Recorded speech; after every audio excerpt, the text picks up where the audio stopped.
और इतिहास में त्रिवेणी संघ जब 1935 में बिहार में चला आंदोलन, तो यादव, कुर्मी, कोयली 3 जातियां थी, अहिर, कुर्मी, कोयली, और उन 3 जातियों ने मिलकर के त्रिवेणी संघ बनाया, भूगोल करके पढ़ना, और ओबीसी को जागरूक नहीं करते, जैसे आज सेवा कर रही है।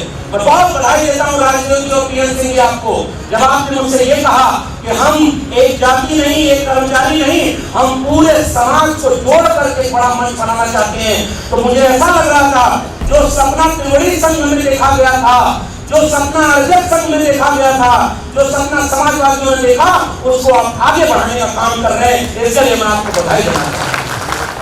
90% की बात करने की बात हो रही। मैं आज इसलिए अपने इतिहास और नौजवानों से खास कर कहना चाहता हूँ, और जो पुराने लोग हैं इस बात को गाँव आपको चौकी चौराहे पर बैठकर चर्चा करनी। हमें किसी जाति से नहीं लड़ना, हमें किसी दूसरे व्यक्ति से नहीं लड़ना, लेकिन हमें अपने हक अधिकार के लिए अपने लोगों को एकजुट करने के लिए लड़ना पड़ेगा। स्कूल बंद हो जाएगा तो पढ़ेगा नहीं इंडिया, और जब न पढ़ेगा इंडिया, न सोचेगा इंडिया, न समझेगा इंडिया, तो गोबर खाएगा इंडिया, गोमूत्र पिएगा इंडिया। एक सांसद कहता कि वो पत्रकार से पूछ रहे कि ठंडी आ गई का पिएगा, सुबह क्या पिएगा, नींबू पानी पिएगा, तो कहेगा गोमूत्र पिएगा। आजकल ये खतरा हमारे सामने सबसे बड़ा है। स्कूल बंद हो रहे हैं, फीस महंगी हो गई, और प्रोफेसर के डायरी में जरूर पढ़ना, सिलेबस भीतर से बदल दिया गया।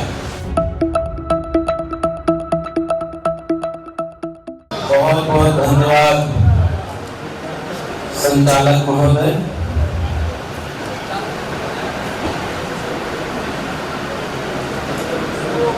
सोशलिस्ट एम्प्लॉइज वेलफेयर एसोसिएशन यानी सेवा इंडिया परिवार की तरफ से आयोजित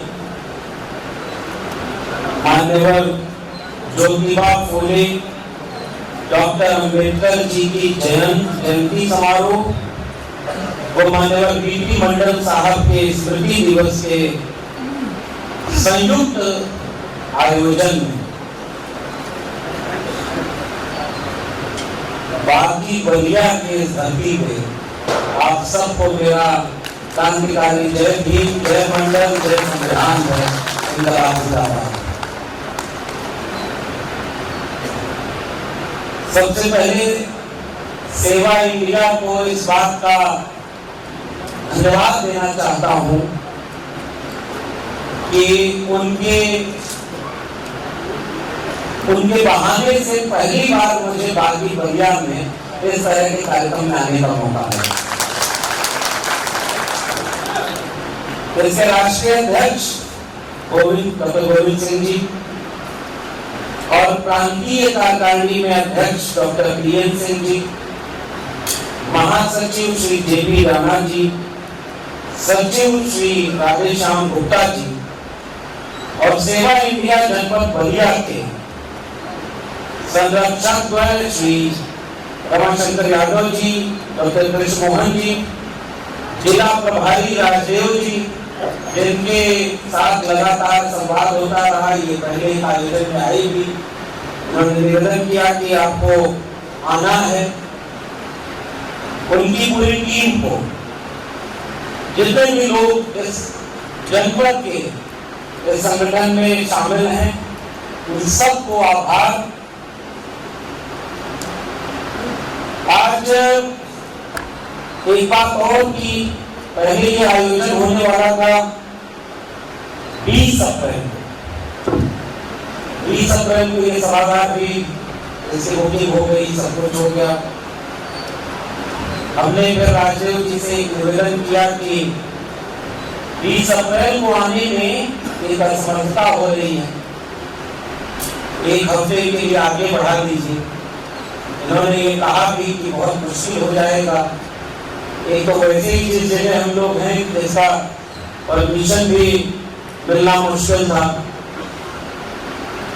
लेकिन इन्होंने उस निवेदन और आग्रह को स्वीकार किया और आज 27 अप्रैल को हम और आप मिल रहे हैं। मैंने देखा कि इस आयोजन को लेकर के जो अनुशासनात्मक समर्पण होना चाहिए वो इस संगठन में मौजूद है, और इसका नाम भी कितना प्यारा है, सेवा। और हमारे जो एक सांस्कृतिक गायक थे राजवीर जी, राजविजय जी, उनका भी नाम लिखा है। राजविजय जी कहाँ है? अजय में। इन्होंने बहुत अच्छी लाइन बोली कि सेवा के जरिए सेवा करने का एक मौका मिल रहा है ताकि हमको अपने महापुरुषों के सपनों का भारत बनाएगा। बहुत शानदार आपने संदेश दिया, मैं आपको भी धन्यवाद देता हूँ और सेवा संगठन के लिए ये कामना करता हूँ कि जैसा समाजवादी के नाम में भी है सोशलिस्ट एम्प्लॉइज वेलफेयर एसोसिएशन, तो एक समाजवादी देश जो बाबा साहब डॉक्टर भीमराव अंबेडकर के नेतृत्व में बने संविधान की प्रस्तावना में भी शामिल है। कुछ लोगों को भ्रम होता है कि बाद में जोड़ा गया, लेकिन बाबा साहब ने इस देश को समाजवादी पंथनिरपेक्ष बनाने के लिए जब इस पर बात हुई तो उन्होंने कहा भी कि पूरा का पूरा संविधान ही हमने पंथनिरपेक्ष और समाजवादी मूल्यों का बनाया है, इससे अलग से कहीं इसको लिखने की क्या जरूरत है। ये बहुत महत्वपूर्ण डिबेट है पार्लियामेंट की उस समय की जब संविधान सभा की हुई। तो सोशलिस्ट भारत कैसे बने, समाजवादी भारत कैसे बने, और जब मैं समाजवादी कह रहा हूं तो समाजवाद का अर्थ तथागत बुद्ध से शुरू होता है। प्रज्ञाशील करुणा की बात करने वाले बुद्ध से, मानव मानव में प्रेम हो, कोई हिंसा न करे, केवल इंसानों पर नहीं जीवों पर भी।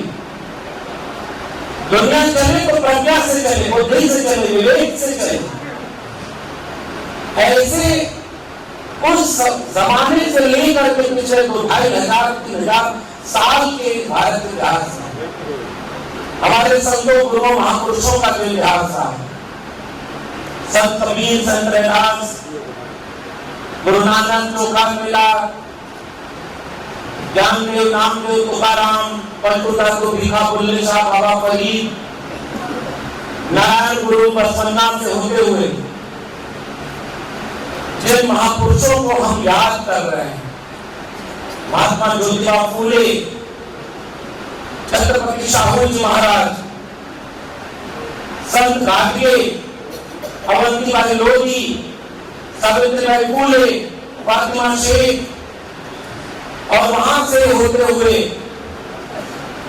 त्रिवेणी संघ, पुराने सोशलिस्ट लोग हैं, आज कुछ उम्मीद करूंगा कि कुछ नई बातें हम लोग यहाँ पर जरूर करें, जिनमें से एक इतिहास का पहलू है त्रिवेणी संघ। और यही बिहार बगल से शुरू हो जाता है, और बिहार के शाहाबाद के इलाके में ओबीसी लोगों की अगुवाई में त्रिवेणी संघ बना। अर्जन संघ उसके बाद डेवलप हुआ, जो बिहार जसदेव बाबू बिहार रेल कहे जाते थे, जसदेव प्रसाद कुशवाहा, वहां त्रिवेणी संघ के बाद की वहां की धारा और यहाँ महामना रामस्वरूप वर्मा, चंद्रिका प्रसाद जिज्ञासु, तेजालई सिंह यादव, एक लंबी विरासत फहरिस्त उसी समाजवादी मानवतावादी भारत को बनाने की कोशिश में करनी है। डॉक्टर राम मनोहर लोहिया, बाबा साहब डॉक्टर भीमराव अंबेडकर आजादी की लड़ाई के पहले उस समय और फिर भारत के संविधान में एक रास्ता बता कर गए कि अब ये भारत सबका भारत का बनेगा जब संविधान के आधार पर चलेगा। तो संविधान उस हजारों साल की यात्रा का एक निचोड़ है, एक सार है। अब आप गौर करिए कि पूरी विरासत एक समाजवादी भारत बनाना चाहते हैं। समाजवाद का मतलब क्या है? 100 से कम न 1000 से ज्यादा समाजवाद का यही तकाजा। दो बातें हैं मोटी मोटी, सबको इज्जत, सबको रोटी। कितना महत्वपूर्ण लड़ाई हमारे को। बाबा साहब डॉक्टर अम्बेडकर एक समाजवादी जातिवादी भारत बनाना चाहते थे। जाति पूछ करके किसी को बड़ा सम्मान और किसी को छोटा नहीं करना चाहिए। संविधान नहीं था तब भी इस देश में खटिया थी, लेकिन खटिया पर सबको बैठने का अधिकार नहीं। बलिया के लोगों, हमारा घर आजमगढ़ और मंडल अभी भी एक ही, तो हमारा और आपका एक ही मिट्टी का रिश्ता है और पूर्वांचल की मिट्टी में बगावत का तेवर हमेशा से रहा है। जंग आजादी के पहले भी, अभी हम लोग आ रहे थे, भरत जी कुछ इतिहास हमने इनसे पूछा कि भाई बागी बलिया क्यों कहते हैं इसको, तो उन्होंने कहा कि यहाँ बागियों की भरमार रही। अंग्रेजों से आजादी दिला करके सबसे पहले आजाद होने का ऐलान करने वाले जिलों में से एक जिला बलिया का है। ऐसे इतिहास को हम यहाँ से याद करते हैं और तमाम संघर्ष करने वाले वैचारिक पुरुषों, सामंती जातिवादी ताकतों से लड़ने वाले लोगों का इतिहास यहाँ का है। उन्होंने कहा कि वीर लोरी के घर की भी है, तो हमने कहा कि वो रहने वाले उधर बुंदेलखंड, उन्होंने कहा नहीं, जितना गहरा रिश्ता यहाँ से है वो कम लोगों का है। तो हमने कहा कि इसलिए बलिया की तासीर में, पूर्वांचल की तासीर में बगावत है। और 2024 में जब कुछ लोग संविधान बदलने का दिल में ही सपना देख रहे थे, उन लोगों को भी सबक सिखाने का काम यूपी ने किया, तो उसमें भी बलिया ने पूरा साथ दिया और पूरा साथ दिया उस तमाम समाजवादी लोगों, अम्बेडकरवादी लोगों ने कि फूले अम्बेडकर और मंडल की जमीन को वीरान न होने देंगे। फूले अम्बेडकर और मंडल की जमीन को वीरान न होने देंगे और इस देश में दूसरा संविधान न होने देंगे। इस बात का ऐलान ना करें। दुनिया में आपने कोई ऐसा देश देखा है जहां इतना खूबसूरत संविधान हो? दुनिया में कोई ऐसा देश देखा है कि उसी संविधान को कुछ लोग न मानते हो? बड़ी गड़बड़ चीज बन गई भाई। हमने अपनी किताबों में लिखा कि कुछ लोग पैर से पैदा होंगे ताकि वो पैरों में पड़े रहे, खेत में काम करे किसान की तरह, हमारे यहाँ काम करे मजदूर की तरह, जितना हम देंगे उतना चुपचाप लेके रख लें, जब मन करे तो थपड़ा मार के वो चुपचाप सुन लें और जितना बेगारी करानी है उनसे करते रहें। हमारे बेटा को उनके बाबा भी प्रणाम करें और हमारे पिताजी को उनका बेटा भी प्रणाम न करे। ऐसा गैर बराबरी का समाज बनाने वाले मनुस्मृति से इस देश को चलाना चाहते हैं। बाबा साहब ने उस खटिया के लिए एक नया कानून बनाया। संविधान नहीं था तो खटिया थी, लेकिन उस पर बैठते नहीं थे सब। यहां तक कि जो खटिया बनाया वो भी नहीं बैठ सकता था। जो कुआं खोदा उससे पानी नहीं पी सकते थे। जो सड़क बनाई आपके पुरखों ने उससे आप नहीं कर सकते। बहुत पुराना समय तो नहीं बीता है। गांव में आज भी वो जिंदा है इस रूप में। बहुत संघर्ष हुआ इसके लिए कि दुनिया में ऐसी अमानवीय चीज और कहीं नहीं है जिसको आप जाति व्यवस्था कहते हैं। इसको खत्म करिए। और बाबा साहब ने संविधान बनाकर ये तय किया कि अगर खटिया होगी अब तो उस पर सब बराबर बैठेंगे, वरना ऐसी कोई खटिया देश में नहीं चलेगी। एक व्यक्ति एक वोट का अधिकार और एक वोट की एक कीमत होगी। इसलिए बाबा साहब ने संविधान इस देश को दिया जो आज खतरे में है। और दुनिया में दूसरा कोई देश आपने नहीं देखा होगा जो इस बात के लिए चुनाव लड़े कि अब की बार 400 पार ताकि संविधान बदलना है। संभव ही नहीं। जिन देशों को इतना अच्छा संविधान मिला, करोड़ों लोगों को जिसने मनुष्य के बराबर का दर्जा दिया, वो संविधान हमारे लिए सबसे बड़ी पूंजी, वो सबसे अनमोल चीज। उस संविधान ने हमें हक, अधिकार और सम्मान दिया। उस संविधान ने हमें इज्जत और रोटी की लड़ाई लड़कर के बराबरी का भारत बनाया। उस संविधान ने हमारे पूर्वजों से वादा किया था कि जब नया भारत बनेगा तो जाति पूछ करके शिक्षा नहीं मिलेगी, जो भी शिक्षा की जरूरत चाहेगा उसको बराबर की शिक्षा मिलेगी। ये बाबा साहब के संविधान ने रास्ता खोला। आप कल्पना करिए, पहले महापुरुष ज्योतिबा फूले माली समाज से आते थे, आज माली किस समाज में आते हैं? कथा सुनने के लिए नहीं आए हैं, नहीं आजकल बाबा होगा बड़ा घूमत हमारे कोनो पर्ची बनावता तो कोनो हवा में पेंची चला के ऑपरेशन कराते। थोड़ा बहुत भोजपुरी हो तो लगेगा कि अपनी बेटी के बदला है ना। और बलिया की भोजपुरी की मिठास हम लोग बचपन से सुनते। हमारे प्रोफेसर साहब हमारे मित्र आए हुए शिवप्रताप जी, अमित जी आए हुए हैं बनारस और गाजीपुर के, तो हम लोग कई बार बतियाते थे कि आजमगढ़ को भोजपुरी ज्यादा मीठे कि गाजीपुर का है, तो ये होता है ना सबसे मीठी बोली है कहीं पर तो बलिया। वहाँ को साथ में भी कहा जाता है, वो आपके हम जान लेना ठीक ना करो, अब आपके समझन में आई कि गुस्सा में है कि प्रेम, ऐसी बोली। और एक बात कहते हैं, जैसा पीवे पानी वैसा होवे पानी, और जैसा खाए अन्न वैसा होवे मन। हम उम्मीद करते हैं कि जिस बगावत की धरती को हम याद कर रहे हैं, सेवा संगठन ने मौका दिया और इन्होंने चूंकि सोशलिस्ट परंपरा को आगे बढ़ाते हुए बहुत बधाई देना चाहता हूं पूरे संगठन को।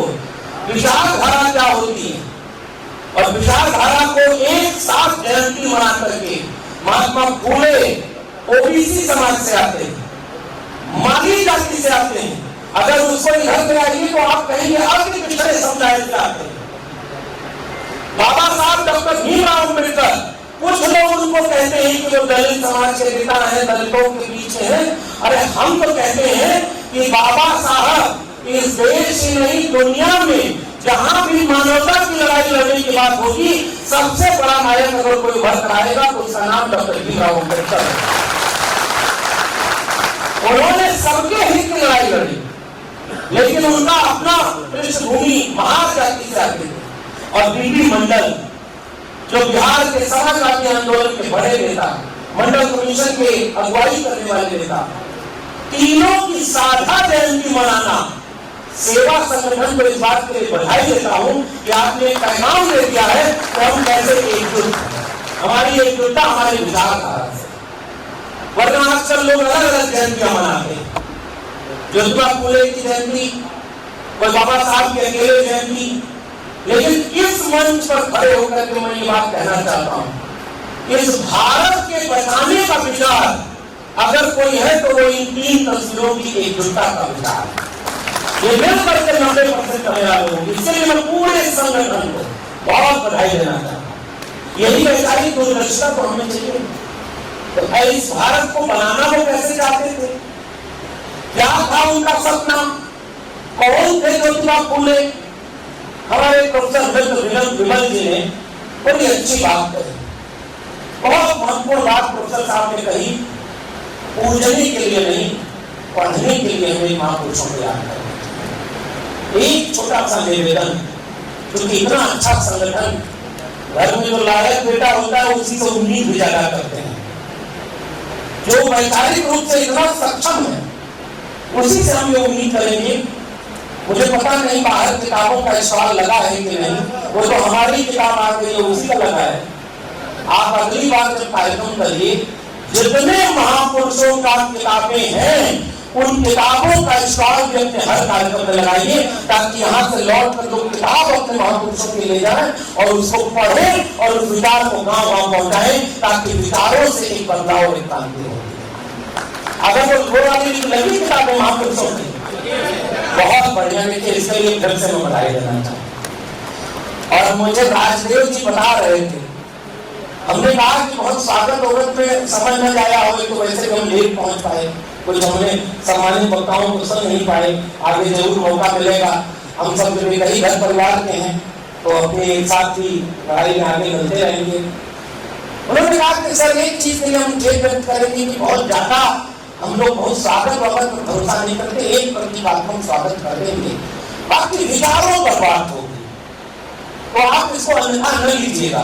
हमने कहा राजनीति कि हम खुद ये चाहते हैं जिन फूलों की माला से स्वागत होती है वो तो शाम तक जाते मुरझा जाते हैं, विचारों की बात अगर हो तो वो जीवन भर हरी रहती है और विचारों से ही क्रांति है। तो बहुत अच्छा परिवेश, बहुत अच्छा संस्कार कि आप एक बराबरी का मंच और गुलदस्ते की तरह मंच बनाया गया है और सब जाति बिरादरी। अभी हमारे प्रदेश अध्यक्ष हमसे बैठ कर यही कह रहे थे कि पहले इसका नाम जैसे रखा था सोशलिस्ट एम्प्लॉइज वेलफेयर एसोसिएशन, तो क्यों कर्मचारी, फिर उन्होंने कहा वो एक जाति का न बने, इसके लिए हमने ओबीसी एम्प्लॉइज एसोसिएशन की तरफ उसको आगे बढ़ाया। फिर उसको और आगे बढ़ा करके केवल एम्प्लॉइज न होकर के सामने इस समय जो देश है वो एकदम समझ लीजिए ज्वालामुखी के मुहाने पर खड़ा है। इसलिए मैं अभी के वक्त में बहुत हो गया और आप इतने सम्मानित लोग पूरे प्रदेश से आए हुए हैं जितना मुझे पता है, कई किलोमीटर से दूर से चल करके लोग आए। मैं अगर चाहूं तो घंटों यहाँ पर महात्मा फुले की जीवनी, बाबा साहब की जीवनी, बीपी मंडल के संघर्ष, समाजवादी आंदोलन, घंटों उस पर बोल सकते हैं, क्योंकि हमने न 35 साल भीख मांगी न 40 साल और न हमारी एक को डिग्री खर्ची है।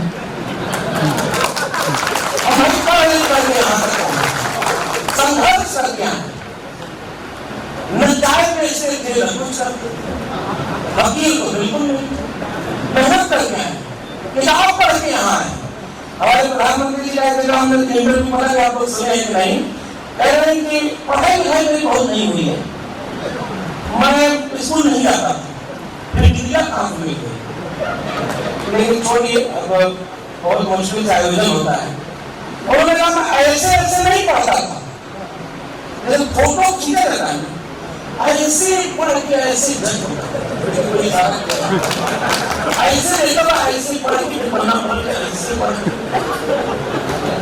दुनिया में ऐसा एक ही तो आपको विद्यार्थी पैदा हुआ वो भी इसी देश में।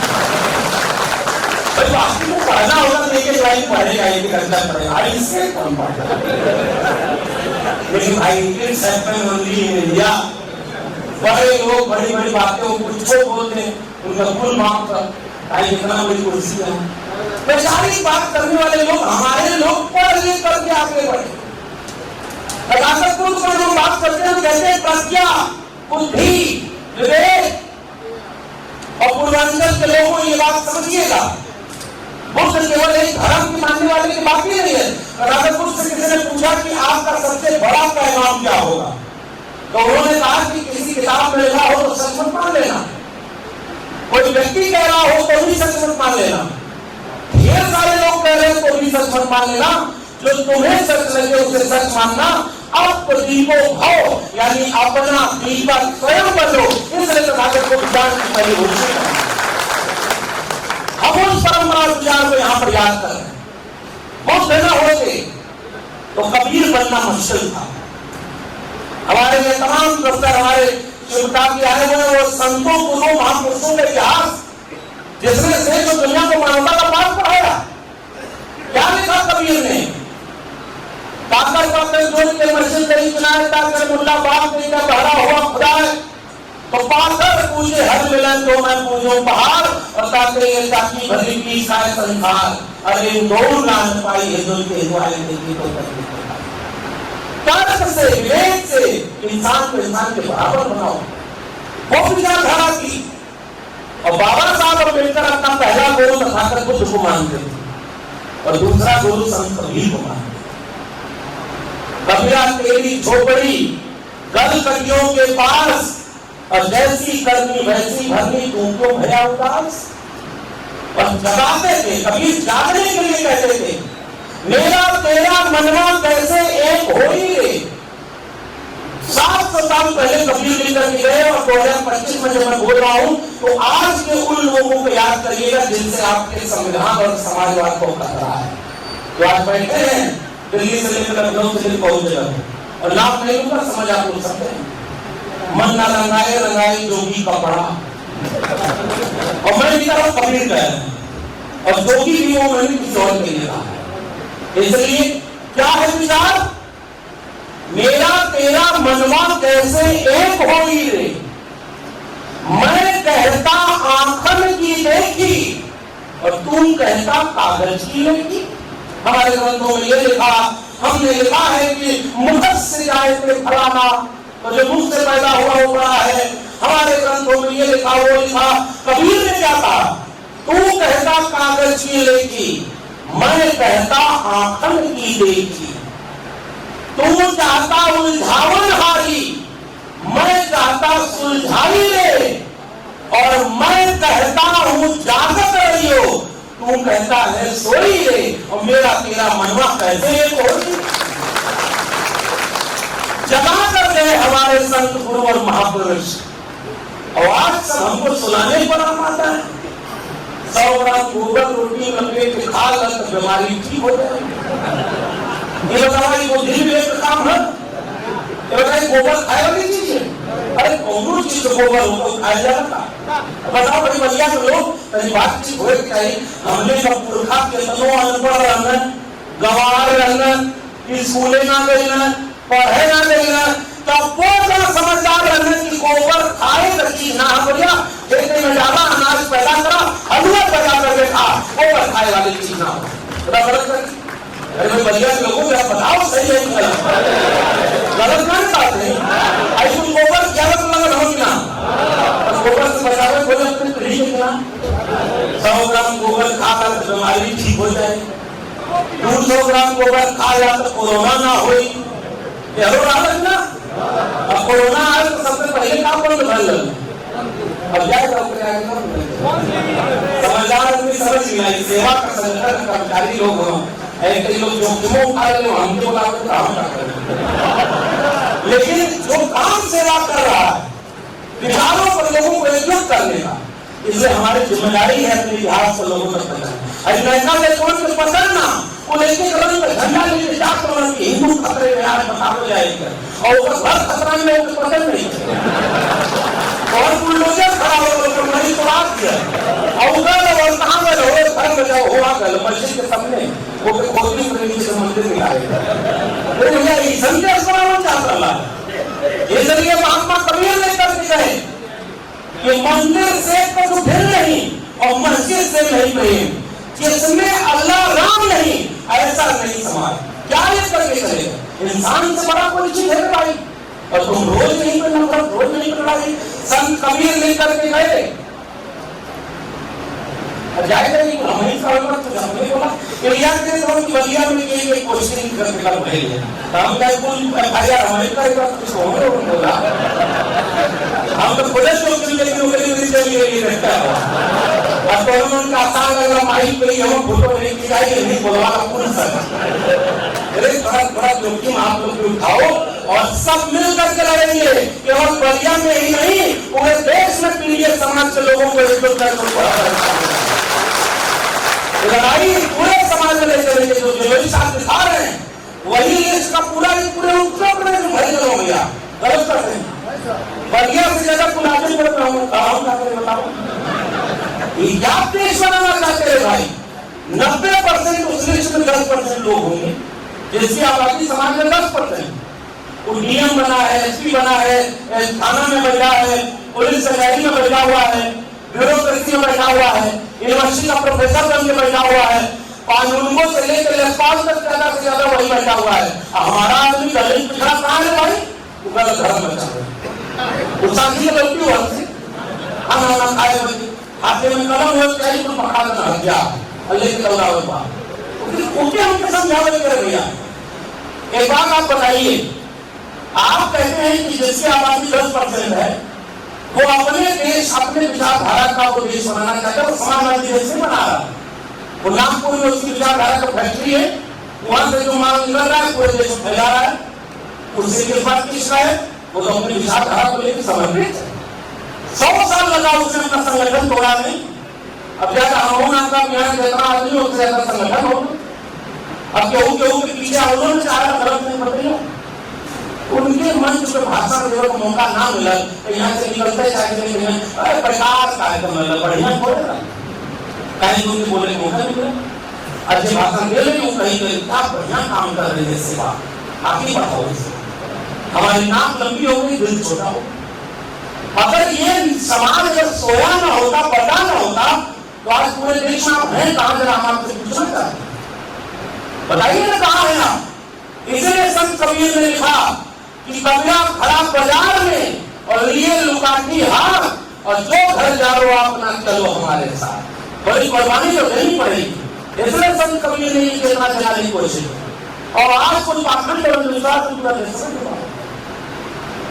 माटी का एक नाग बना के, ध्यान से सुनिएगा, माटी का एक नाग बना के पूजे लोग लुगाया, और जिंदा नाग जब घर में निकले ले लाठी दौड़ाया। आज से 700 साल पहले महात्मा कबीर कहते हैं। कहां फंसे हैं भाई? घर बनाने की पूजा करने को? हमारे ओबीसी समाज के परिवार के लोगों जरा गलत कहूं तो बताना, ओबीसी किसान कबीरा कौन है? खेती किसानी से जुड़ी हुई कौन है? फसल बोने के लिए जब खेत में जाती थी तो फसल की पूजा करती। बताओ गलत कहूंगा? अपने फसल को काट के जब घर में ले आते थे तो पहले उस फसल को पूछते थे, और उस फसल के प्रकृति को पूछते थे। प्रकृति को पूछते पूछते ओबीसी समाज का देवता प्रकृति हुआ करती थी, उसमें बीच में कोई भी लीडर नहीं था, और सब प्रकृति को मानने वाले खेत में किसान अपने अपने उस कुदरत से। हमारे यहाँ तो हमारे बड़े कहते थे कि अगर खेत में कोई काम न रहे तब भी खेत देखने जाया करो, खेत अपने मालिक को देख के ललहा जाता है, तब जाकर फसल की तरह कोई भी लीडर नहीं था। आपके पुराने ओबीसी समाज के लोगों, हम तो ढेर मानी लाना लेकिन बोल नहीं, एगो पूजा हो रही यादव लोगों के घरे, नाम लेने की जरूरत ना है, सबकर अपन सम्मान। उस पूजा में कोई दूसरा आदमी बैठा था मीडिएटर जो ये कहता हो कि हमके के बाद हम वहां पहुंचाएंगे। आपकी पूजा नहीं जितनी होती थी उसमें डायरेक्ट रिश्ता होता। अब बीच में कौन बैठ गया आकर के? समझदार को इशारा काफी, नाम लेने की जरूरत नहीं। इसलिए मैं आपको कहने आया हूं, कबीर को याद फोटो लगाने पर ज्योतिबा फूले की आपको अगर आसान काम लग रहा है तो हम आपको बताएं कि पहले गांव गांव बताओ ज्योतिबा फूले थे कौन? माली समाज का किसान परिवार का ही, जिधर इधर हम लोग आते हैं तो उनकी किसान महाराष्ट्र में चलता है, और यहाँ किसानी परिवार से यादव को अलग बांट दिया, पाल को अलग कर दिया, पशुपालक जातियों को भी भागों में बांट दिया। ये पाल है, ये बघेल है, ये यादव है, और खेती वाली जातियों को अलग अलग बांट दिया। ये मौर्या है, ये शाक्त है, ये कुशवाहा है, ये कुर्मी है, ये लोधी है, ये है, सब आपस में बढ़ते बढ़ते इतना अलग अलग हो गए। आज सब अलग अलग हो गए और अपने सब एकजुट रहा। वहां पर पैदा हुए ज्योतिबा फूले माली समाज में आते थे। 1840 के आसपास से कहानी बता रहा हूं, 1838 से 40 के आसपास। अब बच्चे ज्योतिबा फूले अपने एक दोस्त के बारात में जा रहे थे। आधा रास्ते जाने के बाद किसी नजर पड़े छूट अपने साथ कहां जा रहा, उससे बारात से मार कर भगा दिया। ज्योतिबा फूले घर लौट कर आए, अपने पिता गोविंदराव फूले से पूछते हैं कि हमारा दोस्त का ब्याह रहा, वहीं तुम्हारे को भगा देना। कौन बोलते हैं छूट छोड़ जाकर यहाँ कहाँ के गए? भोजपुरी ना बोल रहे, मराठी बोल रहे, हम यहाँ पर जाओ यहाँ बोलते हैं। गोविंदराव कहे कि अरे तुम ठीक करेंगे कैसे भगा देना, नहीं इतना बड़ा घोर अनर्थ का काम कर दिए कि धर्म के खिलाफ चले गए। तुम अछूत हो, तुम छोटी जात हो। इसके बाद ज्योतिबा फूले को यह समझ में आया कि मेरा दोस्त है वो बड़ा कैसे, मैं छोटा कैसे। 3 जनवरी 1848 को पहला स्कूल खोलने गए, घर से निकाल दिया। ज्योतिबा फूले के पिता को जाकर समझाया कि अछूत बच्चों को, लड़कियों को पढ़ाने और शिक्षा देने का काम ये करना चाह रहा है, तो धर्म के विरोध में। ज्योतिबा फूले से ने कहा या तो तुम अपना घर चुनो या अपना स्कूल चुनो। आप जाकर भैया के लोगों को बताओ ज्योतिबा फूले ने अपना घर चुना था क्या? जोर से बोलिए। शिक्षा देने के लिए घर छोड़ दिया और स्कूल खोला ताकि अछूतों के बच्चों को शिक्षा मिले, उनके हाथ में कलम और किताब मिले, और लड़कियों और महिलाओं को शिक्षा मिले ताकि उनकी गुलामी दूर हो जाए।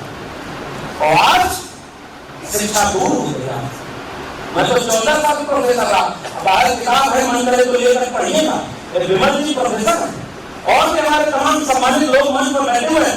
भारत गरीब रहा तो मुफ्त में शिक्षा दे रहा है, इतना सम्मानित लोग बैठे हैं। सरकारी स्कूल में पढ़े होंगे सारे लोग, तो गरीब देश अपने आप फ्री शिक्षा दे रहा। अब भारत 5 ट्रिलियन इकोनॉमी बनने जा रहा है और शिक्षा बेच दिया। विमल जी बैठे, कभी अलग से वर्कशॉप करिएगा, ये हमारे प्रोफेसर शिवकांत बैठे आपको बताएंगे। जिस समय बीए एमए की डिग्री फ्री में लगभग मिलती थी भाई, आज हजारों रुपया उसकी फीस हो गई। बताओ गलत कर रहा हूँ सही? हजारों रुपया में बीए एमए करता हूँ। यह भोजपुरी पहले जाना चला है, आओ देखा बीए का तो बकरी चला हुआ था। आज बीए करके लोग क्या कर रहे हो, तो अमेरिका जाके देखा, उस बीए की डिग्री के बाद नौकरी नहीं बन गई, ये भी पढ़ाई महंगी हो गई। पढ़ाई गलत कर रहा हूँ? अगर आप अपने बेटा बेटी को डॉक्टर और इंजीनियर बनाने का गलती से भी सपना देख लिए, और जितने यहाँ समाचार लोग बैठे जागरूक आप समाज के लोग, आप बताइए आप क्या हम और आप शिक्षा में होती कि यहाँ पहुंच पाते?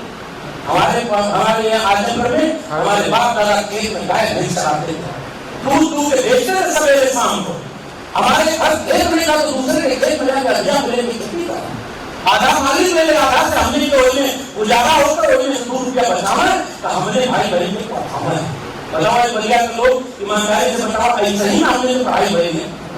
जो भी आदमी अगर सक्षम होता था तो सोचता था 2 रुपया देकर बच्चे तो हम अपने बेटा बेटी को अच्छे स्कूल में भेजें, ताकि तू पढ़ाई लिखाई करके गुलामी हमारे दूर करे। इलाहाबाद जब हमने पढ़ाई गई तो हमने घर में पेट मिला होता किया, और आपको इससे ज्यादा कहानी का हम दूसरे को सुनाए। नानी के आगे यहाँ क्या रोना रोना हमसे ऐसा आप जानते हैं? बताना पूरे पूर्वांचल से लेकर के पूरे उत्तर प्रदेश में सरकारी स्कूल बर्बाद हो गए नहीं हो। अब बड़ा अच्छी बात है भारत जाति की कहना, राजनीति का शुक्रिया भी कह रहा हूँ कि बड़ी बढ़िया दही खाए नहीं हुआ, अब बहुत बढ़िया विचार है। कहना कि हमने शिक्षा मित्र हो गया, हमने बर्बाद कर कुछ जिला अध्यक्ष भी वहीं थे, 10,000 से ज्यादा शिक्षा मित्र आत्महत्या कर ले। किसी देश में संभव है? जो पढ़ लिख के गए उसको नौकरी नहीं दे सकते, घर बर्बाद हो गए। पिछली समाजवादियों की सरकार की, समाजवादियों ने उनको पूरा सैलरी देकर के पूरी नौकरी का देने का काम किया था, और इतना महत्वपूर्ण काम उनको किया। ये सरकार जब आई तो उनकी नौकरी खा गई, 10,000 रुपया से आगे सैलरी नहीं बढ़ा रहे। कंपोजिट नाम है, कंपोजिट विद्यालय खुलत रहा पहले, आजकल कंपोजिट दारू का ठेका खोलत हुआ है। बिल्कुल हमने योगी अहंकार क्रोध लोग वो अहंकार से ऊपर हो जाए। योगी दारू ना बेचने मुफ्त में मिलेगी कहीं शिक्षा, चुनाव वाला मुफ्त में मिली दारू यही पुलिस और मेडिकल मंडल का सपना था। पढ़े लिखे लोगों में आपसे कुछ शिकायत भी करूंगा। अच्छा भाषण देने का मतलब केवल ये नहीं कि पुराने महापुरुषों का इतिहास बताऊं। मैं भी एक सवाल पूछूंगा कि हमारे महापुरुष लायक थे, इतना मेहनत करके एक अच्छा देश अच्छा संविधान सौंप के गए, उनका गुणगान करने की बजाय 25 साल बाद 50 साल बाद हमारी आने वाली पीढ़ी हमसे नहीं पूछेगी कि तुम्हारे कुल के लायक थे, तुम्हें संविधान देकर गए और तुम हमारे लिए संविधान नहीं बचा पाए। तुम्हारे सामने स्कूल बंद किए जा रहे थे, तुम्हारे सामने शिक्षा महंगी की जा रही थी, तुम्हारे सामने बेरोजगारी 50 साल की सबसे ज्यादा कर दी गई, गोबर खाने से लेकर के पाखंड और विश्वास की दुकान खुल गई, तो कर क्या रहे थे? तो आप ये कहेंगे क्या कि हम अपनी नौकरी बचा रहे थे?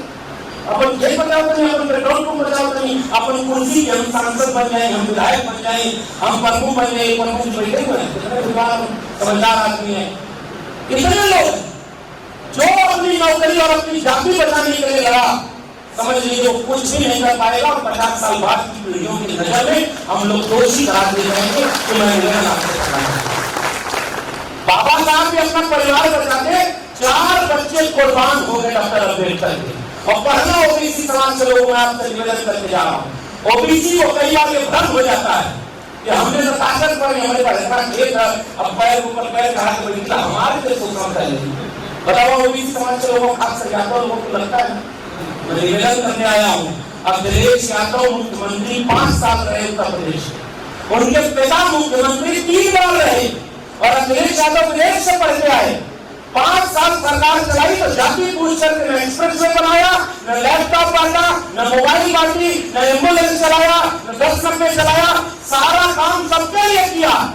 और जब मुख्यमंत्री आवास से निकले तो उनका घर गंगा जल से धुलवा करके अपमानित करने का काम किया। बताओ वो जाति को क्या माने?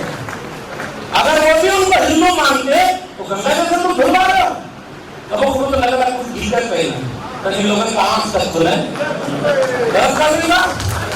और पुराने इतिहास में चलो ना, हमके यहाँ से विधायक की टिकट ना ले, हमारे मीठा भी खाना होगा। जैसे टिकट जरूर कोई अपना अच्छे से बात करी। हम तो भाई दवाई हमेशा कड़वी होती है, याद रखना। हाँ, अपनी भी दवाई चीनी खाए बजे आज डॉक्टरों को मना करा ये हमारे दही हमारे खलिया तो बढ़िया दही खलिया में चीनी मत खिलाओ। चीनी जो है हमारे यहाँ सब एकदम बढ़िया खा लें। दवाई खाने का मतलब क्या है? अब 30-50 साल पीछे ले जाऊंगा, ज्यादा पीछे नहीं फिर आऊंगा, महापुरुषों का विचार बता लें। बिहार यही बगल में है। त्रिवेणी संघ के बारे में कहना चाह रहा हूँ। ज्योतिबा फुले स्कूल जाने के लिए लड़े, माली समाज से आते थे, ओबीसी समाज से आते थे, और उनके बारे में हमारे धर्म को जानते हैं। इसलिए सेवा जैसे संगठनों का धन्यवाद चाहिए जो फूले की जयंती बढ़िया किसी जगह में मना रहा है। आज यहाँ से विचार जाएगा तो पूरे पूर्वांचल में फैलेगा कि ज्योतिबा फुले हमारे नायक थे और बाबा साहब अम्बेडकर हमारे नायक थे।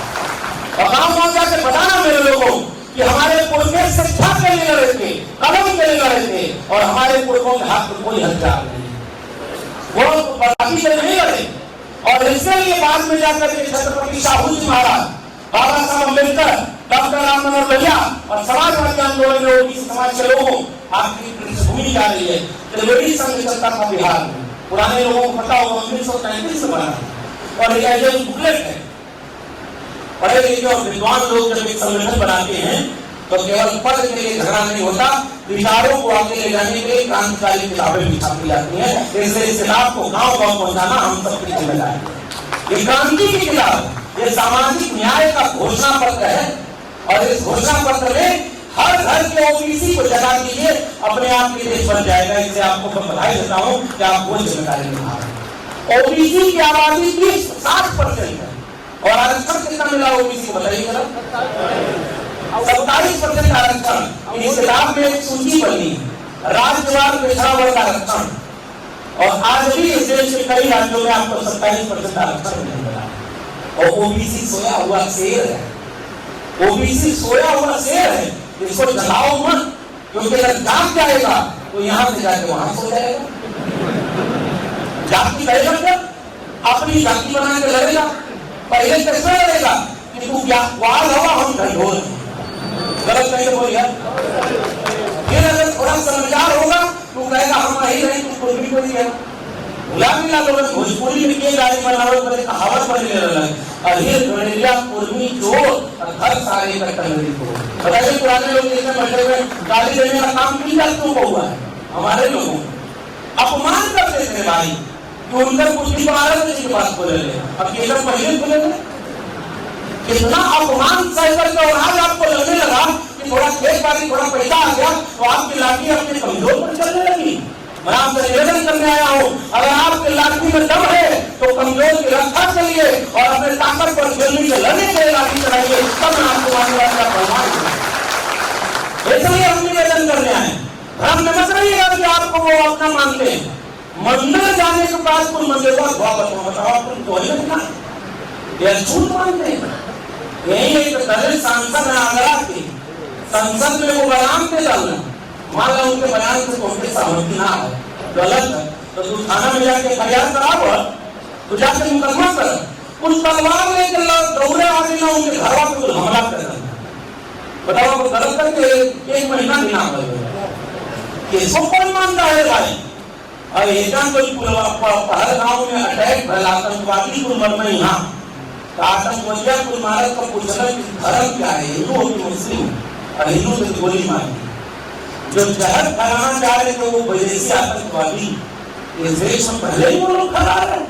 तुम पोस्टर बना के लगाने लगे कि देखो जाति नहीं पूछा, धर्म पूछा, इसलिए एक हो जाओ हिंदुओं। अरे हम तुमसे पूछने आए हैं। अरे मेरठ बुलंदशहर में दलित को गोली चढ़ने पर उठा के पटक के मारा और 4 दलितों पर बुलंदशहर में ठास करा दी। जाति पूछने वाला विदेशी नहीं आता, जाति इसी देश के लोगों ने पूछ करके हमको अपमानित किया था। इसलिए हम कह रहे हैं भीतर हम जातिवादियों से लड़ेंगे, और बाहर अगर देश पर कोई हमला होगा तो उन आतंकवादियों से भी लड़ेंगे, और एक होकर के भारत को बचाने का काम करेंगे। इसलिए भारत में मत रहिए, हमें कई लड़ाई एक साथ लड़नी।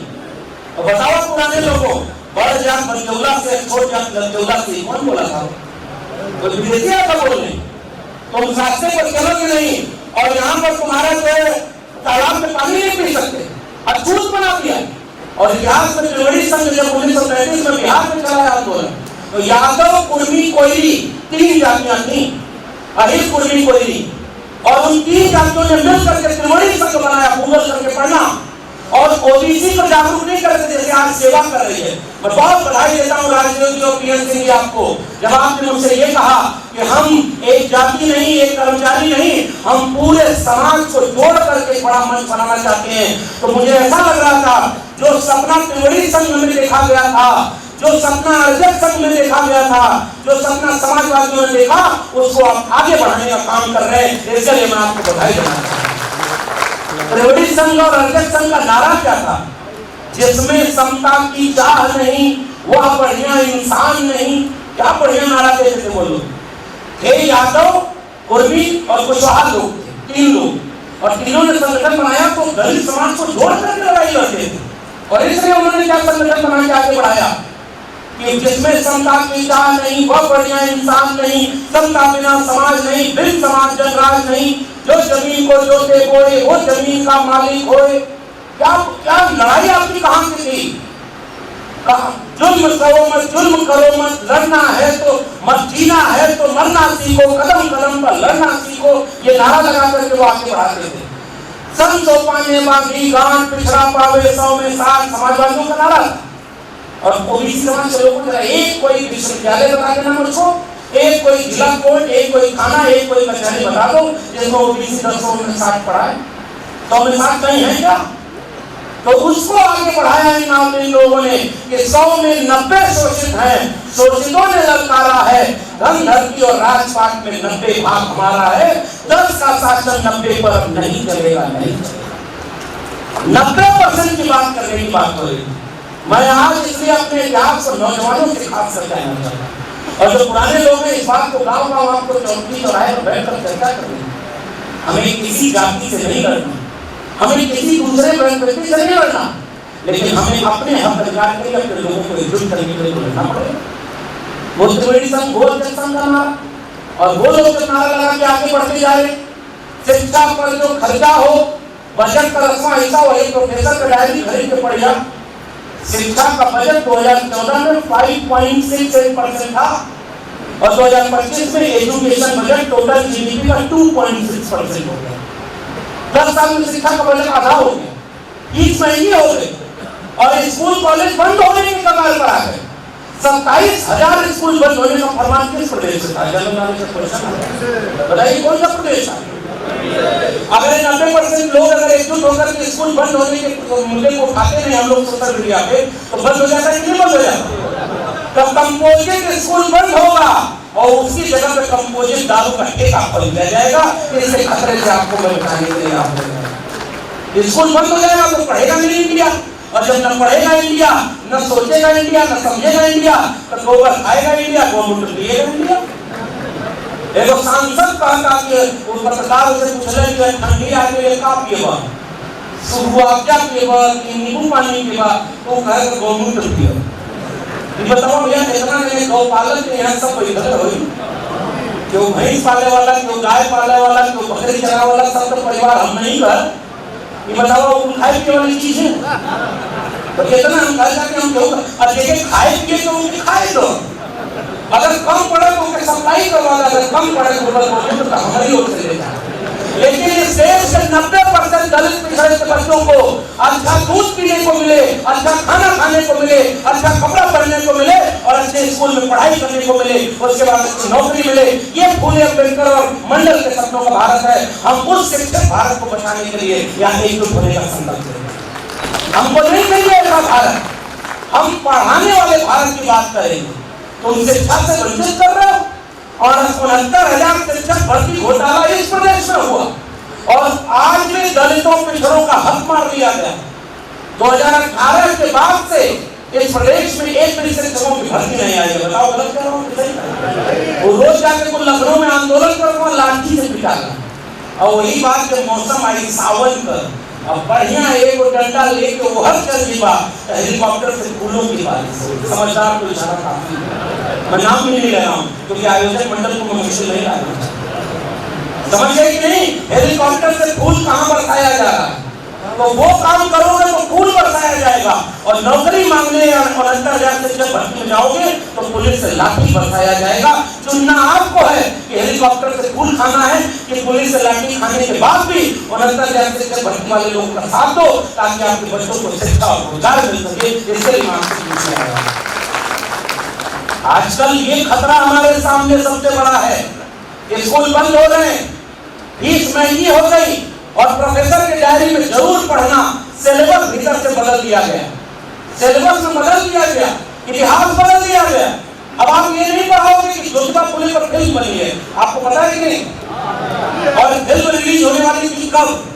जोर से बोलना।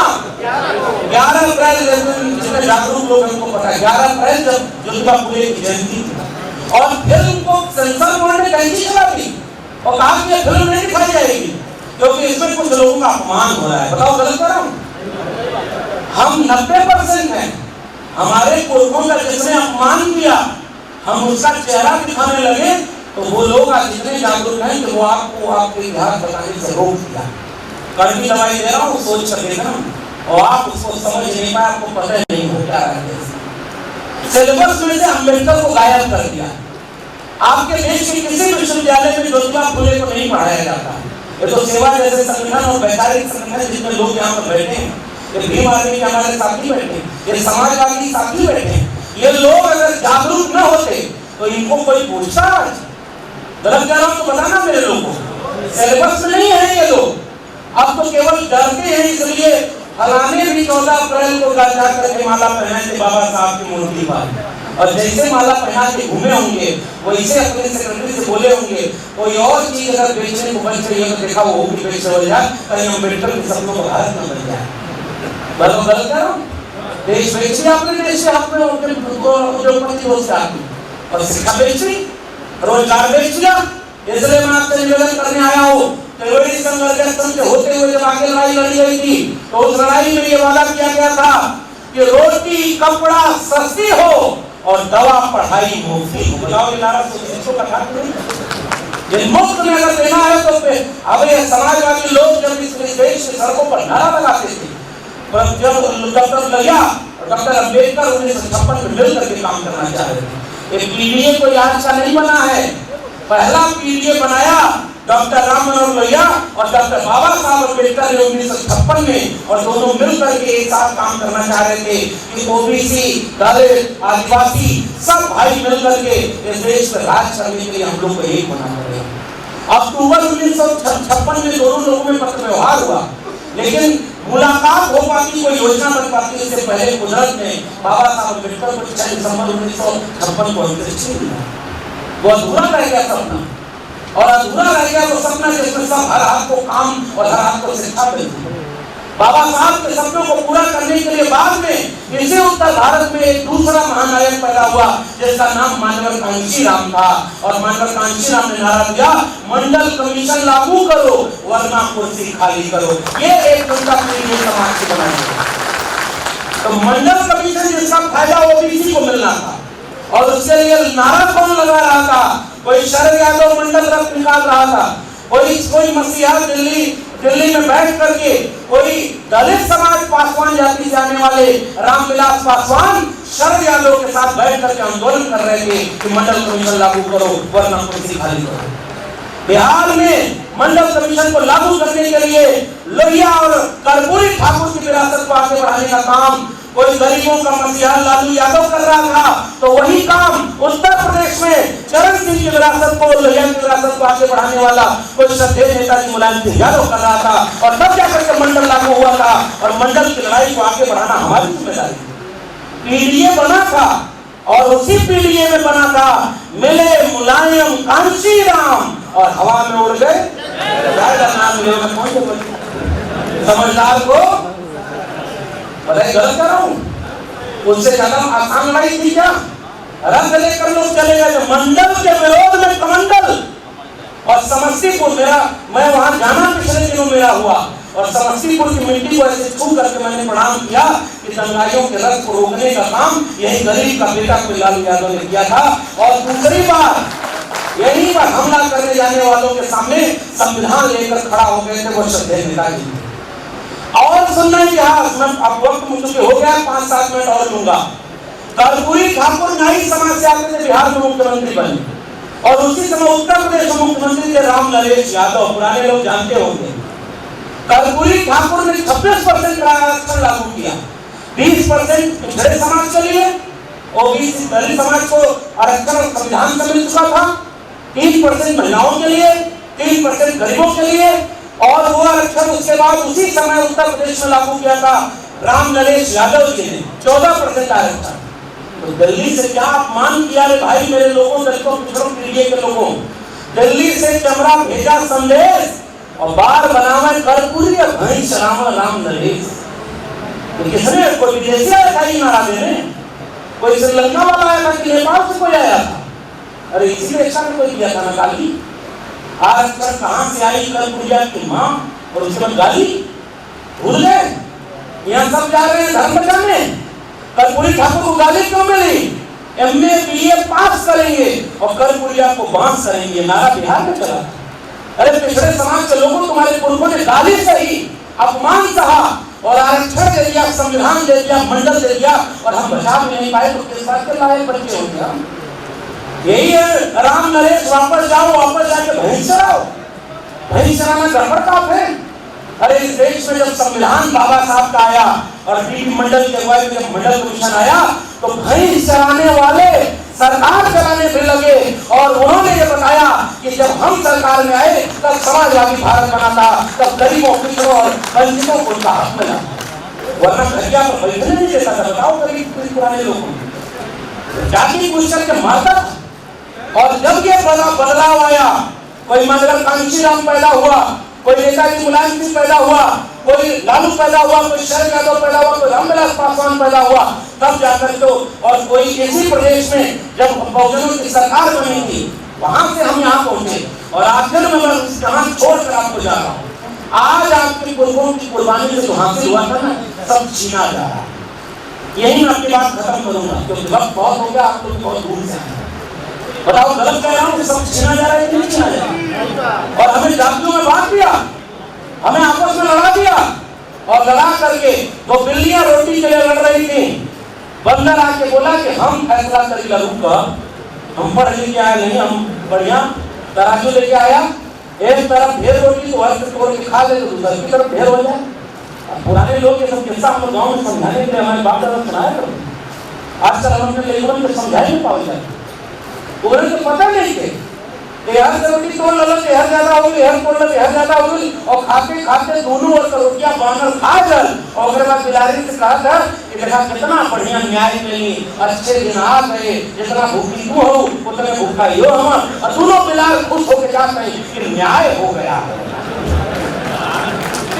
पहले हमने हमारे बाबू जी ने किस्सा सुना है कि एक बार किसी की तपस्या से खुश होकर कोई कहा कि जा बच्चा, तुम मांगो, मैं क्या मांगना चाहते हो, वरदान मैं तुमको देने आया। वो कहले कि बहुत बढ़िया, कहले लेकिन एक सर पड़ोसिया जो है ना पटीदार, वो तपस्या करता रहा कि एक सर जितना पहुंचेंगे उससे दुगना पड़ोसिया की जरूरत पड़ेगी। तो पटीदारवा के न मिले उसके बाद हमारे एक काम टूट जाए, ताकि पड़ोसिया का टूट जाए। अरे वो मांग सकता था कि हमें एगो गाड़ी, एगो फॉर्च्यूनर हम देता, 2 बीघा खेत हो जाए, हमारे बेटवा की नौकरी हो जाए, और उसी के खेत हो जाए, तो उससे हमारा नुकसान। लेकिन हमने का देखा हालत क्या है कि होके न मिले, हम इधर रहने तक मुसलमानों को तो टाइट कर रहा है ना, भले हमको नौकरी नहीं मिल रही तो क्या होगा? बताओ, बीमारी की जड़ पकड़ा हूं कि नहीं? गांव में यही खबर है कि नहीं? और यही खबर दिखा करके आपके बच्चों को दंगाई बनाया जा रहा है। मैं निवेदन सेवा के मन से करना चाहता हूँ, अपने बेटा बेटी को दंगाई बनने से रोकना। जो आपके बेटा बेटी को हथियार देना चाहता है उसको पहचानो और उसको सजा दो, और जो फूले अम्बेडकर और मंडल के सपनों का भारत बनेगा, हम आपके बेटों के हाथ में कलम और किताब देखना चाहते हैं, इसलिए हम यहाँ इस मंच पर इकट्ठा हुए। पढ़ाओ अपने बेटा बेटी को, गंगा में कोई गाना गावे हो, नून रेती खा के भले जिंदगी बीतई हा, अपने न पढ़ला मगर बचपन के पढ़ैया। पढ़ लिख के ही के हु बनल महान बा, और पढ़ा लिखा भैया कलमिया ने जान बा, पढ़ा लिखा भैया कलमिया ने जान। कलम पकड़ने का वक्त आ गया है। और याद रखना मेरे भाइयों, अगर ओबीसी से लड़ता रहा, ओबीसी दलित से लड़ता रहा, हम सब मिलकर मुसलमानों से लड़ते रहे तो बाहर कोई आपके बच्चों का भविष्य बर्बाद कर चुका होगा, और 2-4 साल अगर रोक नहीं पाए ना तो फिर रोकने लायक नहीं बच्चों। ये कड़ी बात मैं कहते जा रहा हूँ। सबको तो वो नफरत की आग सिखा रहे हैं, और टेलीविजन पे बैठ के पाखंड नया बाबा कुछ बच्ची बनाओ तो हर एक फूफा का नाम फलाने है। हाँ बाबा, आज जब बाबा बना तो फार्मूला हम लेके जाती बढ़िया दुकान चलाओ तो चले जा, जटा बढ़ा लो, एक रंग का कपड़ा पहना और गरीबों कमजोरों के बीच जाके कहो मेहनत करते हो लेकिन फल नहीं मिलता, तुरंत पकड़ी के हाँ बाबा। बताओ गलत कर नहीं? तुम्हारे घर में कोई बीमार रहता है, इलाज कराते लेकिन ठीक नहीं होता, जी बाबा। तुम्हारा बेटा बेटी बहुत मेहनत करता है लेकिन रोजगार नहीं मिलता, बाबा की जय हो। जाओ हरी चटनी में लाल मिलाकर खाना खाया। बिल्कुल हमारे घर के गरीब कमजोर लोग, पढ़ाई देना सरकार का काम था, दवाई देना सरकार का काम था। सरकार ने पढ़ाई बर्बाद की, बुद्धि खत्म, विवेक खत्म, अंधविश्वास पाखंड नहीं बढ़ेगा तो क्या बढ़ेगा रे भाई? शिक्षा बढ़ती तब ना चेतना बढ़ती। और आपको दवाई नहीं मिल रही, हॉस्पिटल में जाके देखो लाइन लगी है मेरे भाई। जिसके जेब में पैसा है उसके बच्चे अच्छे स्कूल में पढ़ रहे हैं, और जिसकी जेब में पैसा नहीं है बताओ आपके बच्चे वहां पर जाके गुरुओं कटवारू बन के घूम रहे, फैक्ट्री में मजदूरी कर रहे हैं, और ये सब कहाँ भारत पहुंचा दिया। इसलिए ऐसे लोगों को पहचानो जो धर्म के नाम पर आपको बदलाएंगे। मत लड़ना मेरे लोगों, धर्म के नाम पर, मजहब के नाम पर मत लड़ना। जाके देखो गरीब मुसलमान भी परेशान है और गरीब दलित पिछड़ा भी परेशान है। 100 रुपया लीटर पेट्रोल को हम खरीद वो खरीद, 200 रुपया का दाल सरसों का तेल तो हराऊ बचे वो नहीं बचे। अरे खेती बर्बाद हो गई तो हरो बर्बाद होते वो नहीं बर्बाद होते। लेकिन सोचा सरकार में बैठे तू नहीं लड़ा रहा हूँ, अब मलाई अपने को खाता हूँ। लेकिन आखिरी में क्या कर रहा हूँ, एक बार एक गधा बाग में खड़ा हो गया, तो यही निवेदन करके छोड़ के जा रहा हूँ आपको। नहीं कितना देर चली कथा हो एगो कथा बातें तो याद आ गया हमके बड़ा उड़न के हम एकदम निशाना पे लग गए, तो वही तो दुकान चलत के ये लोगा बड़ी कह रही बिहार के चुनाव को घूमत हो रहा है, एक पार्टी की प्रचार कर रहा है, केंद्रीय मंत्री तो भगवान शंकर का अवतार हो, बोला बोल ना। अरे भाई धर्म का कोई सम्मान कर, बहुत अपमान कर। मैंने कहा कि प्रधानमंत्री फलाने का अवतार है, और यूपी वाले उनका अवतार है, सारी जनता जो गरीब कमजोरी के करता है। भाई गरीब जनता को तुम कल्याण नहीं कर, बाबा पाखंडिया का काम है। अरे तो धर्म का काम करता है, वो पाखंडिया को जाने का हिंदू राष्ट्र बनाना है। बताइए हिंदू राष्ट्र संविधान के अनुसार बनना चाहिए। बताओ ओबीसी और दलित समाज के लोगों ये देश किसी धर्म से चलेगा या बाबा साहब के संविधान से चलेगा? ये बात मुझे बताना चाहिए। बताइए किससे चलेगा? संविधान के ऊपर कोई है क्या? संविधान से बड़ा कोई होगा क्या? और संविधान बदलना कोई कहेगा तो बदलने दोगे क्या? संविधान में खत्म करने की बात करेगा तो खत्म करने दोगे? इसलिए मैंने निवेदन किया, बाबा साहब के संविधान से ऊपर कोई चीज नहीं है। हम दलित पिछड़े पीढ़ी समाज के 90% लोग बाबा साहब के संविधान को लेकर गांव-गांव चलेंगे और गांव-गांव लोगों को एकजुट करेंगे। 90% का मेरा एक हो जाओ और तुम्हें अब देश में शासन करने का वक्त आ गया है। इसी बात का निवेदन करने के लिए हम आपके बीच आए हैं। और इसलिए मैं कहना चाहता हूँ ये सब पाखंड और अंधविश्वास से बचिएगा। पहलवान को लेकर कथा सुनने के लिए हो रहे मंत्र पढ़ के अलग का तो आप बीमारी ठीक करते हैं, लिख करते हैं, फिर पढ़ कर यह ठीक हो जाएगी। तो हमारे पिताजी कंफ्यूज रहे, तो पिताजी की वही कागज थे ना, वो कहना कि मैं तुमको 1000 रुपया दान करता हूँ और कब्जा मोड़ के पकड़ा कर। तो समझवा वर्दी जब कब्जा खोल रहे तो कहले ई का नोटिया कहाँ? तो कहे कि मंत्रवा पढ़ने से जब ठीक हो जाए तब नोटिया दे। जब तू कागज चला तो हमारी ओर से कागज चला। कितने समझदारी की बात करें। गाँव में पहले जादू कराओ भैया, झोला लेके आओ मदारी, मदरिया को झोलवा में से निकाल डमरू लेके पहले डमरुआ यहाँ बजाओ। तो आज दिमाग यहाँ रहा है कि झोलवा में से पैसा निकालना, यहाँ से घूर निकालें, गुड़िया कैसे मंत्र उतर फूंक के जय काली को करने वाले ऐसे बोले और ये गुड़िया से सिक्का बना के दिखा अब बजाओ ताली और जब जाए लगना तो कहीं जितना पैसा जी मिलाया 10 रुपये दे दिया, 24 घंटे में खराब कर या ये लेके आ ले पैसा। हमारे पापा उधर बलवा लेके पकड़ लो और कहने की एक बात बताओ, जब धूल से पैसा बनाओ तो कला मेरे पास ये है, एक धूल हम इतना लेके आए यही बड़ी के पैसा बनाओ, आधा पैर रखिए आधा मैं रखो तो भीख मांगे जरूरत नहीं पड़ी। वो मदारी अपन झोला लेके भाग लेकिन वो मदारी बाद में आए। अब आज तो अरे वही झोला में आपके बच्चों की शिक्षा, आपके बच्चों का रोजगार सब भर लिया है। अगर पहचान सकते हो तो पहचान लेना और उसको रोकने का काम आपको करना। पहलवा गाँव में भैंस बोले बुलाव है। अब सुना खेत कहानी बहरवा जाएगा तो अंग्रेजी बोलेला है क्या काम कर रहे अरे तो अपनी भाषा में भैंसिया चुरावे बुलाव है हरिया रात में आवे। अब भैंस चुरावे भैंस पाले वाले लोग गले में घंटी बजत रहा घंटी लगल रहा तो घरे में आदमी सुनता रहा कि गाय को बुला के बढ़िया से आऊँ तो भैंसिया को हिलत रहे चोर बुलावे तो एक चोर घंटी निकाल के पूर्व दिशा में भागे तो भैंस लेके बाकी चोर पश्चिम दिशा में भागे। बताओ वो गलत है बताइए। और जब घर लेवल का नीली खुलल ए चोर चोर चोर चोर तो चोर का आवाज पकड़े वाले की हद नहीं बताओ। शहर से घंटी की आवाज अपनी पूर्व से है ना अब पूरा गांव है चोराई पूर्व देना और वो करने बाद घंटी एक जगह फेंक करके चोर भाग गए। वहां गए तो क्या मिलल अब भैंस लेके चोर को समझदार को इशारा था। धर्म के नाम पर लड़ाने वाले घंटी कहीं और बजा रहे हैं और पीछे से आपके बच्चों की शिक्षा को, रोजगार को, आरक्षण को और सम्मान को लूट रहे हैं। उसको बचाना हमारे लिए। इसलिए मैं आपके जीवन का नाम था भाई एक किताब आई है अब पीए साहब जितना आपको मेहनत किए हैं तो पढ़ दूं हम ना हम कलमा हो तो पढ़ना होना चाहिए। भाई लिखने का मंदिर का मतलब होता है मानसिक गुलामी का रास्ता। यही वाला हम कल को पढ़ते रहे ये तुमने किया और स्कूल का मतलब होता है जीवन में प्रकाश का रास्ता। आज तुम कहीं बुलडोजर आ जाता पढ़ी घर नगर सुप्रीम कोर्ट लगे सब अगर सरकार चली बात को वापस वही मठ हो जाए कोई मैं हमारे घर ना बोला जाएगा उनके बाद आज देखा पेरियार का कथन निकला सेवा का पत्रिका में ईश्वर की सत्ता न स्वीकारने में किसी बुद्धिमत्ता की आवश्यकता नहीं। मैं आपको नास्तिक बनाने नहीं आया मैं आपसे केवल निवेदन करने आया हूँ। धर्म दिल में अगर मानना है तो मानो जब चेतना आएगी तो आप अपने आप समझ जाओगे। लेकिन नेता ही कुछ जो काम कर रहे हैं कुछ धर्म का काम नहीं है। ये अपनी कुर्सी बचाने के लिए धर्म की आड़ में आपको बदलाने और लड़ाने आते हैं। इतना ही पहचानना महात्मा कबीर ने कहा मोह को कहां ढूंढे रे बंदे मैं तो तेरे पास में ना मैं मंदिर ना मैं मस्जिद ना काबे कैलाश में ना मैं जप में ना मैं तप में ना मैं व्रत उपवास में खोजी हो तो तुझसे मिले हो पल भर की तलाश में कहे कबीर सुनो भाई साधो मैं तो हूँ विश्वास में। इसलिए भगवान आपके अंदर है और जिसको पाना होगा वहां पाएगा। बाहर लड़ने मत जाना मेरे लोगों।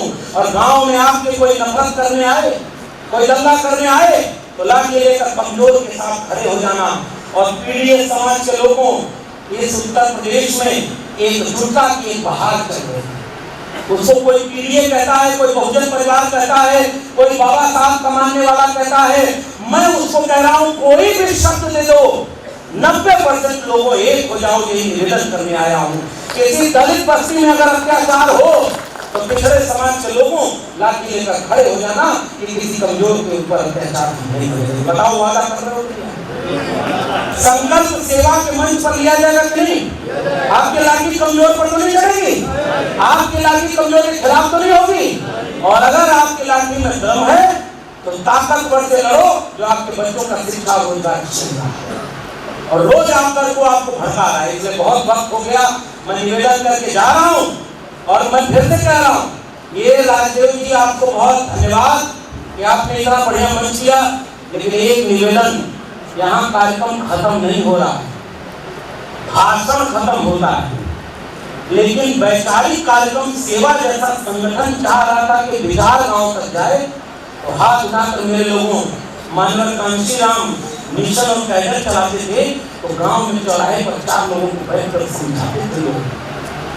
पुराने समय में लोहिया प्रशिक्षण शिविर चलता था तो गांव में लोग जाकर समझाते थे हमारे लोगों में दूरी हो गई। इसलिए आज मैं एक आपको होमवर्क देके जा रहा हूँ। प्रोफेसर की डायरी पढ़िएगा जरूर लेकिन पढ़ते हुए ये बताइएगा आज से कार्यक्रम और मिशन शुरू मानिए 2 साल तक एक दिन का समय हफ्ते में निकालिएगा। एक दिन अपने से जिसको आपको समाज में कहा जाता है कि आपसे नीचे जो जातियां हैं हालांकि ऊपर नीचे हम लोग नहीं मानते, लेकिन जिसको समझाया जाए उसके दरवाजे पर जाना, अपनी जाति का नहीं, अपने से जिसको कमजोर संख्या में माना जाता है उनके दरवाजे पर जाइएगा।